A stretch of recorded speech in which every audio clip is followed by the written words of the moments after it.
Hi. Oh, that's loud. Sorry, I don't have any food to give you, so I can't bribe you to stay any longer than you already have. Thank you for coming today. I hope you guys have been having a really great time this weekend so far. It's a really great show. And today I just wanted to connect with everyone and just share a little bit about my experience that actually my husband, who is my business partner, and I have had with starting our own business and the struggles that we not only have faced, but also realizing that we're not the only ones that struggle when starting a business, and how important community is, and really growing that structure of support to really ensure that you succeed and your friends who might also be freelancers or entrepreneurs also succeed. So a little bit about me. My name's Cassandra. It's my husband, Alex. We actually met here 12 years ago, so it was really nice to just get to walk around campus a little bit today. We have a really cute baby, I like to think, and a little corgi that we rescued a few years ago. We recently moved from New York City to my hometown in Hyde Park, New York. It's halfway up. And as I was introduced with, we run a small studio. Lyon Visuals, as was mentioned earlier, is a full-service visualization studio. We focus on 3D modeling and rendering, retouch and composite, and that can be with our own photography that we work with our clients in creating, or photography that is found or produced by our clients, as well as generating unique 3D packaging for new packages as needed. But what the hell does that actually mean? These are just some samples of primarily my husband's work. That is what makes us easy to sell, in my opinion. But all of this is 3D modeled and rendered. We create unique textures, unique lighting, and really work with our clients, who are primarily packaging and advertising agencies, in either bringing their designs directly to life for award submissions, on-pack needs, what have you, or even just concept phases. Some of these products you may have already seen on the store shelves. Some of them you have maybe seen online, or some of them you might just be saying, what the hell is that? That's fine. But we get to work with some really cool agencies and some really cool designers. But the challenge for us is that we are a third-party vendor, so there's a lot of interesting things that have actually come up along the way that you don't really expect.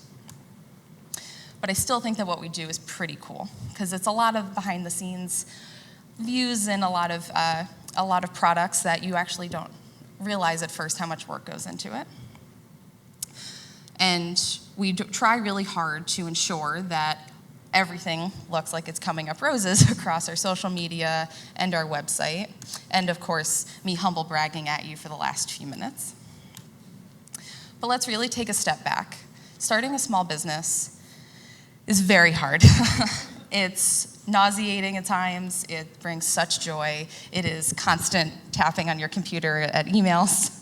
And if you're anything like me, I really was hoping that we opened the doors of our business and it would be one large 80s montage and everyone was high-fiving at the end and it was really great with an epic 80s hair metal band song. And that's not the case. So when starting a business, it's really easy to just hit the Google and start searching. You're immediately bombarded with a lot of websites, a lot of tidbits and sound bites, and you're immediately hit with, primarily, a lot of the time, these guys. And these guys are titans of their industry, and we're always led to believe that they did it on their own. And I'm sure a lot of you already know this, but they didn't. Steve Jobs had Wozniak. Jeff Bezos had a very sizable loan from his parents. They were also on the board of Amazon initially, and he had the help of his wife. Twitter was not coded by its founder. It was coded by a developer, and actually, I recently found out that it was encouraged by a board of directors of another company for Twitter to be started. And Elon Musk has also been on his own path, which has been very unique. In a roundabout way, what I'm trying to say is these individuals are really good at marketing, but not everyone does it alone. It takes a village, and it's really been unique now starting a business and having our business for the last few years to see what it actually takes. And these men had really brilliant ideas, and they are very accomplished in what they have done in their lives. But I think a lot of the time, a lot of the hardships get put to the side. And there's a lot of positive things that come from those hardships. And there's a lot of positive things that come from surrounding yourself with a community that can really help you and stand you up when you most need it. That got a little ahead of myself, I apologize. A lot of times it's failure, run away. It's any negative news, and you want to keep it to yourself. You don't want to be viewed as that immediate failure. It's only success and not the big F sign that you always were scared of getting in school. This is a quote that I think sticks more to me now that we're new parents, but so much of starting our business is like becoming a new parent. How many of you are parents out there? Yeah. In my opinion, in the last year, I've learned, for whatever reason, I am more apt to ask questions of, I don't know how to do this as a new parent than I ever was as an entrepreneur. And it's that cultural drive to just say, I can do it by myself. And it's so important to just do it by yourself. And it's really not. You're doing it, and that's awesome, but you really need to, it's a good thing to have friends. It's a good thing to have that support. And I think that there's support groups for parents, and there's 1,000,001 forums and blogs and all of those things online. But whenever I go to a small business forum, it's a lot of condescending comments. And I always try to talk with people and just try to bring the positive things of light. There's a lot of negative things about running a business, and you shouldn't try to hide it, but there's always ways that you can connect and try to figure out the best way to approach what the outcome might be of whatever that challenge is. It doesn't need to be sitting in a boardroom only driving for success and trying to hide under a rock of when a potential challenge or failure pops up. I saw this quote a few years ago as well, and I always try to get a larger print of it to sit in our office, and it doesn't exist. So what I'd like to do is start over with you all and really walk through some of what our learnings are and what the real face of our business is. So welcome. I would like to bring you all in as my new members of our own little community. And what my hope is that at the end of our conversation today, whether it's with me or whoever's sitting next to you, you're more than willing to open up a little bit more and learn about what other struggles might have been, and also see if maybe that person could potentially help you with something as small and minute as some things might be to just find a solution. So as I said, my name's Cassandra. My husband and I, who started a business, met here. We have a really cute kid, moved to upstate New York, and we run a small business. We make some cool shit. And our business is primarily run out of our home, which is a blessing and a curse, because it's really hard to turn work off and have just a normal couple conversation and not answer client emails in the middle of the night and things like that. I'm sure a lot of you have had that struggle as well. And to ensure that we're able to grow at the rate that we're growing, we have decided as a business to have a small but really great team of contractors that we heavily rely on. So for the most part, it's my husband, as you see there working, who does 90% of what we provide to our clients. He is strictly creative. He manages all of our contractors, and I am the exact opposite. I am all business. I am sales. I am finance. I am every hat under the sun that I didn't think that I actually wanted to do, but I really love it. Oh, it's me. I got ahead of myself again. I apologize. We started our studio in New York, and it was accidental that we became a studio. The goal was that my husband would go freelance. He would be really successful at it. We'd have a kid. I didn't want to quit my job, and he would be able to stay home with our future imaginary child. And the reality of it was 6 months into him being freelance, I was sitting in my meetings in a completely different job, answering his business emails. My husband is an amazing creative, but as a lot of you I'm sure can relate to, not everyone is good at all of the things. So I was a lot quicker at emails. I was really happy to say no to a client if they were asking for too much. And it's really just building that structure with yourself as well as with your clients. I really wanted to make sure that he wasn't setting any limitations for himself that would be kind of hindering him from growing. And after about 6 months of me hiding that I was not doing my work in a meeting, I decided to quit and come on full time and help him really grow the studio. There are a lot of challenges that I had shared with you earlier that I'd really like to dive into. And with starting a studio of any kind, whether it's product-based or just a company of any kind, there's always going to be those challenges that you don't think ahead of that could be popping up. And for me, one of those things was NDAs. I came from a world of very high corporate marketing, education, products, and for me, I never had to worry about an NDA. That was someone else's department. They had to worry about that. But in our situation, we're the last stop. We're a third party. Our clients come to us, and they're the second touch point for a product, typically, and their clients don't even know that we exist. So with NDAs, it became really important and very quickly apparent to me, reading through things, making sure that what does it actually cover. In our situation, the NDA could read something as simple as, you can't work with P&G, who is one of their clients, until 5 years after your last project with us /P&G. Does it actually cover a non-compete? For a lot of people, a non-compete is a really helpful tool. For us, we can't do that. Our industry is very small in packaging and very small in advertising. So our clients, it's a weird gray area where we don't sign a non-compete. I'm happy to say no to them. They understand. But it's also very clear when you see our portfolio, because of how small our industry is, that we really do get to work with everyone. We just don't talk about it. But you really have to be open to saying no. And that's a challenge that once we got to building our website and knowing that non-competes were going to be coming, we had to say no, otherwise we can't share our work. There's a lot of work, and it's always your favorite projects in our case, that we're not allowed to share. And for example, the Bud Light icon on our gallery, I had to fight for 8 months to share. And that's a really recognizable brand. And I had to develop an understanding with not only the agency, but with Anheuser-Busch directly on what visuals I was approved of sharing. I can't show them anywhere else. Technically, I shouldn't even be showing you on this screen, even though it's live on our website. And with doing more work with Bud Light, we actually learned that even though our NDA was rewritten to showcase this one specific project, we've done about 3 years more work with Bud Light. That NDA is now null and void for that one little amendment because our client has now lied to Anheuser-Busch and stipulated that they have their own in-house team that does what we do, but they still come to us. So that's been a real challenge for us on what do we do now. I can't go to them and ask them if we can share this work. That's a huge challenge that we actually run into a lot.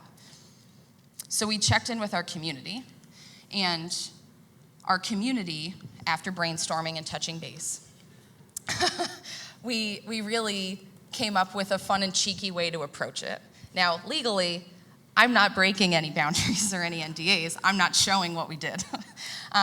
But we are able to actually grow our community because when I share posts like this on Instagram, other visualizers contact me, and it's more of a, I get it, this is hilarious. I wish that I had thought of this. This is a really nice way to get around that.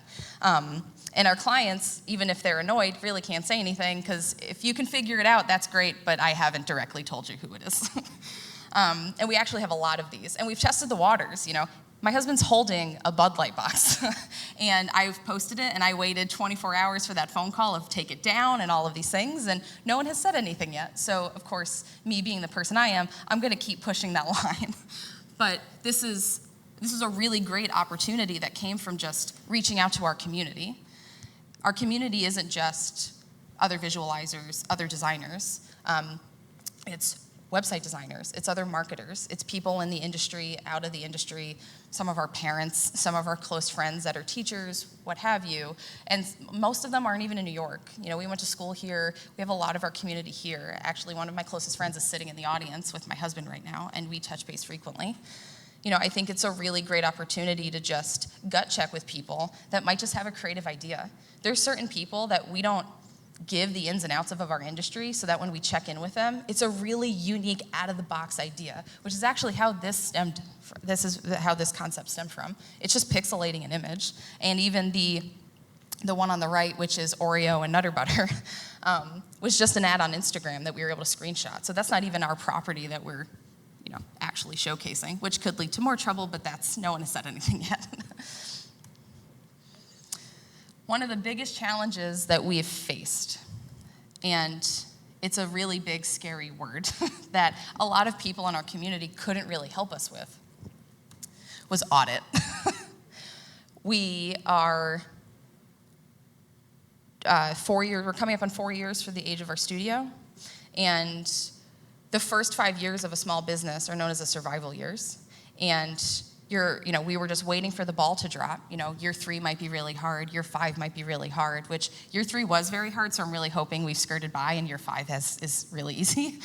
But we got audited, and it was a situation where you could just be doing exactly what you're supposed to be doing and get audited anyway.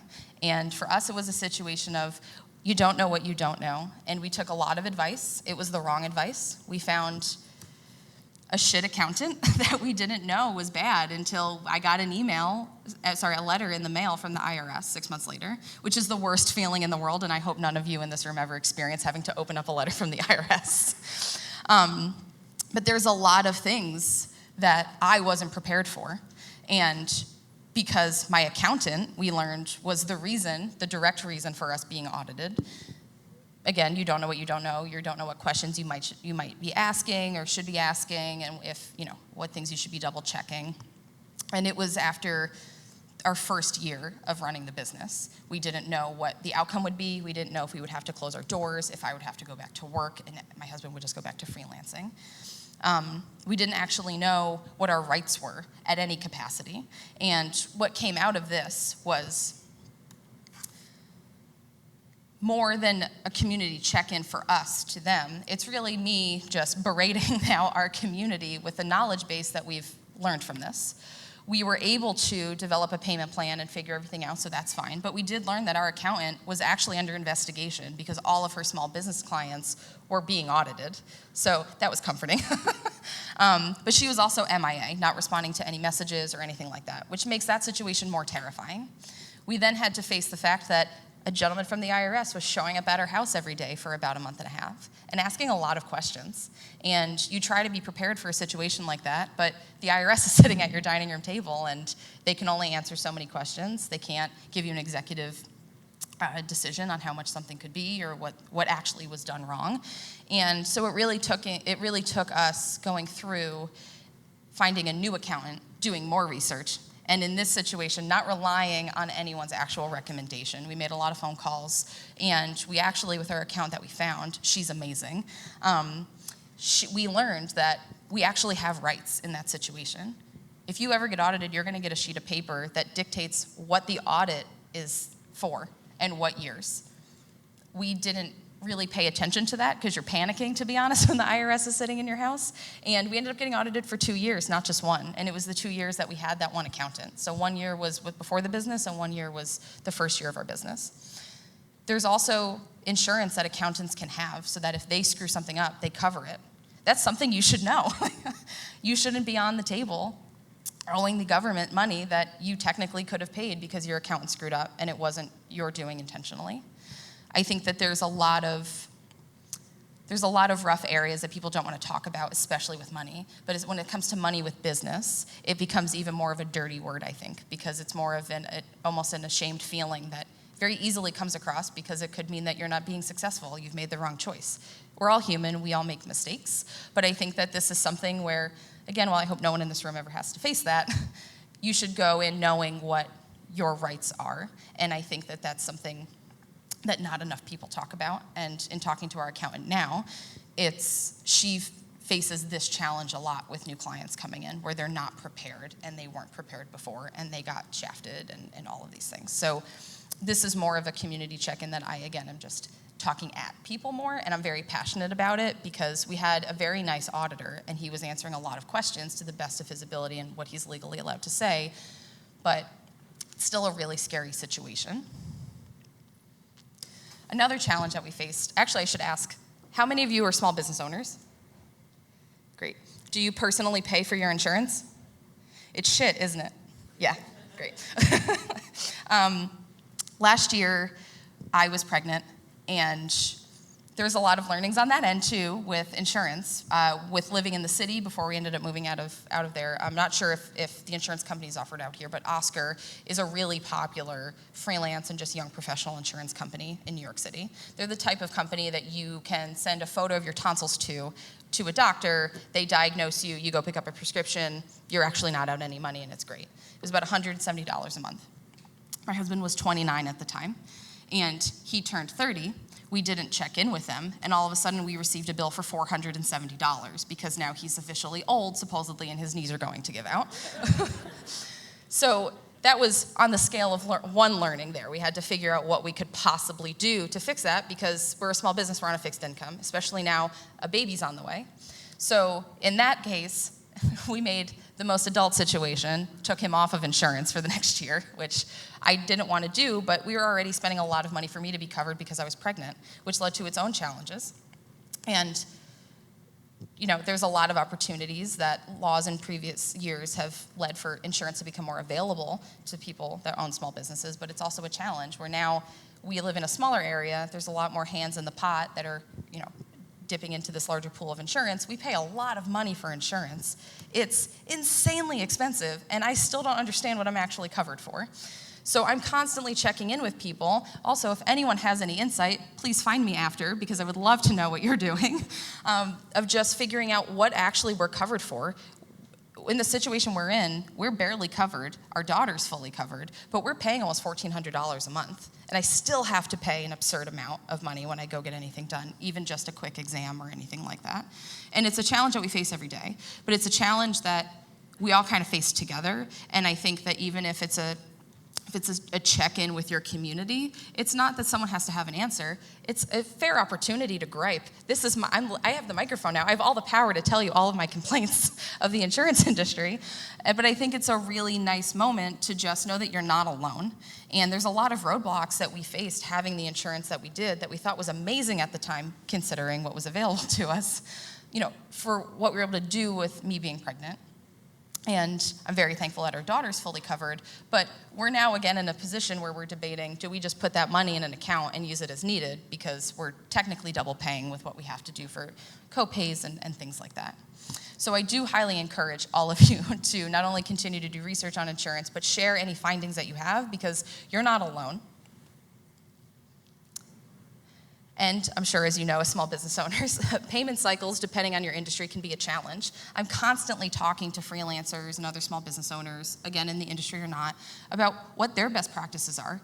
I don't typically have to chase people down for money, but when I do, it's the smallest, dumbest amount of money. And everyone always thinks that it's not that big of a deal. Well, it is to a large corporation, and it is to someone that's just a two-man team with some contractors and a small corgi and a kid. And with the example right now, right before we got on a plane to come here, I was reaching out to a client again because I'm waiting for payment from their client to pay us. It's $800. That's nothing in a bucket of some projects for some people, but I'd like that $800, and it's now 90 days late. I'm not sure what payment cycles you all face, but for us, we face up to 60 to 90-day payment cycles. Because we're the third party, our clients have to get paid for us to get paid. And for some of our projects, which can be pretty sizable, I can't ask for 50% up front because our clients don't have it. They'll literally laugh us out of the door and they won't call us again. So we're constantly trying to figure out and constantly touching base with the getting ahead moment, where those slow months, while they're relaxing because you're not overworking yourself and sitting at a desk for 14 hours a day, can actually be slightly enjoyed because you're not worried about the next check coming in or not. So that's something that we heavily check in with our community in. That's not a point of failure. It's not a point of success. It's that in-between ground of we just need to get paid. And it's stressful and everyone faces it. But it's also something that my husband and I had a really hard time admitting to, just having that situation to deal with alone. And as soon as we started opening up about it, people started being more open. They started sharing some tips and tricks that they had. And some people have a lot more challenging clients than we do, and I'm very thankful for our clients, but there's still challenges along the way. There's still check-ins and hoping that that check actually does show up tomorrow. And, it's running a small business. But with our community, we've been able to realize, maybe it's payment reminders, maybe it's, maybe there's a certain way to word it. I'm more than happy to harass you to give me money. It's part of what I used to do. But I'd also like to make sure that you call me back because I like getting your money. So, there is a science to it, but it's also, everyone's different in terms of what you're willing to do to receive, to go get that money, but also some people might not react even with a quick, nice, friendly touch base. So I'm constantly just touching base with my friends and seeing what their best practices are. But it's also something to know your rights, again. On all of our estimates and all of our invoices, we stipulate what the payment cycle is. We recognize the industry standard, but we also acknowledge that after a certain point in time, you're going to be charged more money if you're going to be late. The challenge then becomes, will you get that late fee? Which, let me tell you, is no. But people will tend to pay you a little bit faster if they think that in theory they're going to. I just would like to get paid. It's an argument that I'm not going to chase you for because it's normally not that much money. But for some people, you really have to push it. And for smaller agencies or companies that we work with, you need that fine print. We worked with one of our friends who's a copywriter and editor. I wouldn't have normally thought that I could go to a copywriter and editor, not necessarily for copy, obviously, but just for the wording that she uses on her invoices is actually almost verbatim what we use. She worked with a lawyer. We at the time didn't have money for a lawyer, so I was able to just use hers. She was okay with it, and we've been saved a few times because of that copy. So again, it's another moment of just reaching out to your contacts and just checking in. And my favorite,